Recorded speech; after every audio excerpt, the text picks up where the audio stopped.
Apa mandat vaksin COVID yang baru saja diumumkan Presiden Biden dan apa bedanya dibandingkan mandat sebelumnya? Ya, Leni dan pemirsa TVRI, kemarin Kamis waktu Amerika, Presiden Joe Biden ini mengeluarkan mandat yang diperkirakan akan bisa berdampak bagi sedikitnya 100 juta warga Amerika. Mandat ini lewat Departemen Ketenagakerjaan Amerika Serikat mengharuskan semua bisnis dengan pegawai di atas 100 orang itu mewajibkan vaksinasi ke pegawainya atau melakukan pengujian tiap seminggu sekali. Perusahaan yang melanggar bisa dikenai denda hingga $14.000 atau sekitar 200 juta rupiah. Mandat vaksin ini akan berdampak juga bagi perusahaan karena mereka harus membayar cuti bagi pegawai yang alami efek samping setelah vaksinasi sebagai kompensasi sakit. Sementara bagi pegawai dan kontraktor federal atau di sini istilahnya mungkin seperti PNS di Indonesia, Biden mengeluarkan impres untuk mewajibkan vaksinasi. Ini menghilangkan opsi yang sebelumnya bagi para pegawai atau PNS ini, mereka itu diperbolehkan untuk dites secara berkala tanpa harus divaksinasi. Jadi sekarang mereka harus divaksinasi.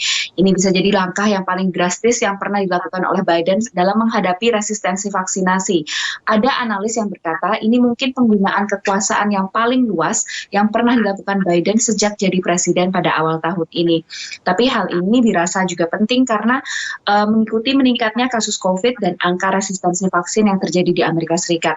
Data terbaru dari Pusat Pengendalian dan Pencegahan Penyakit atau CDC menunjukkan bahwa sekitar 63% populasi di Amerika Serikat yang ada di atas 12 tahun itu baru menerima vaksin dosis pertama mereka untuk COVID-19, Leni. Virginia, selain mandat vaksin, langkah apa lagi yang dilakukan pemerintah Amerika Serikat untuk menghambat laju COVID-19 di sana?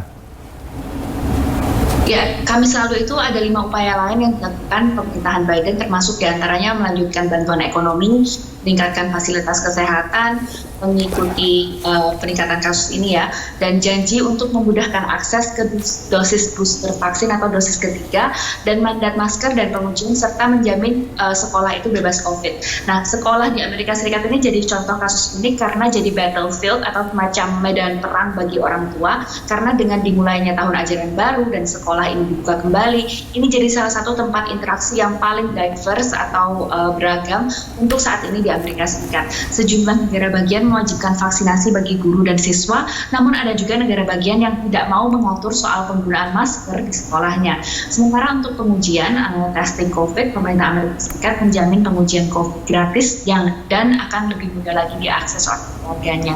Dalam wawancara dengan Axios, Dr. Fauci, pakar penyakit menular di Amerika Serikat, menunjukkan bahwa angka kasus positif di Amerika termasuk yang tinggi untuk negara sebesar Amerika karena saat ini mencapai 160.000 kasus per hari dengan rata-rata 1, juta testing setiap harinya menurut COVID Tracking Project. Rekan-rekan. Baik Virginia, terima kasih Anda telah bergabung bersama Dunia Dalam Berita TVRI. Saudara, demikian Virginia Gunawan melaporkan langsung dari Alexandria, Virginia, Amerika Serikat.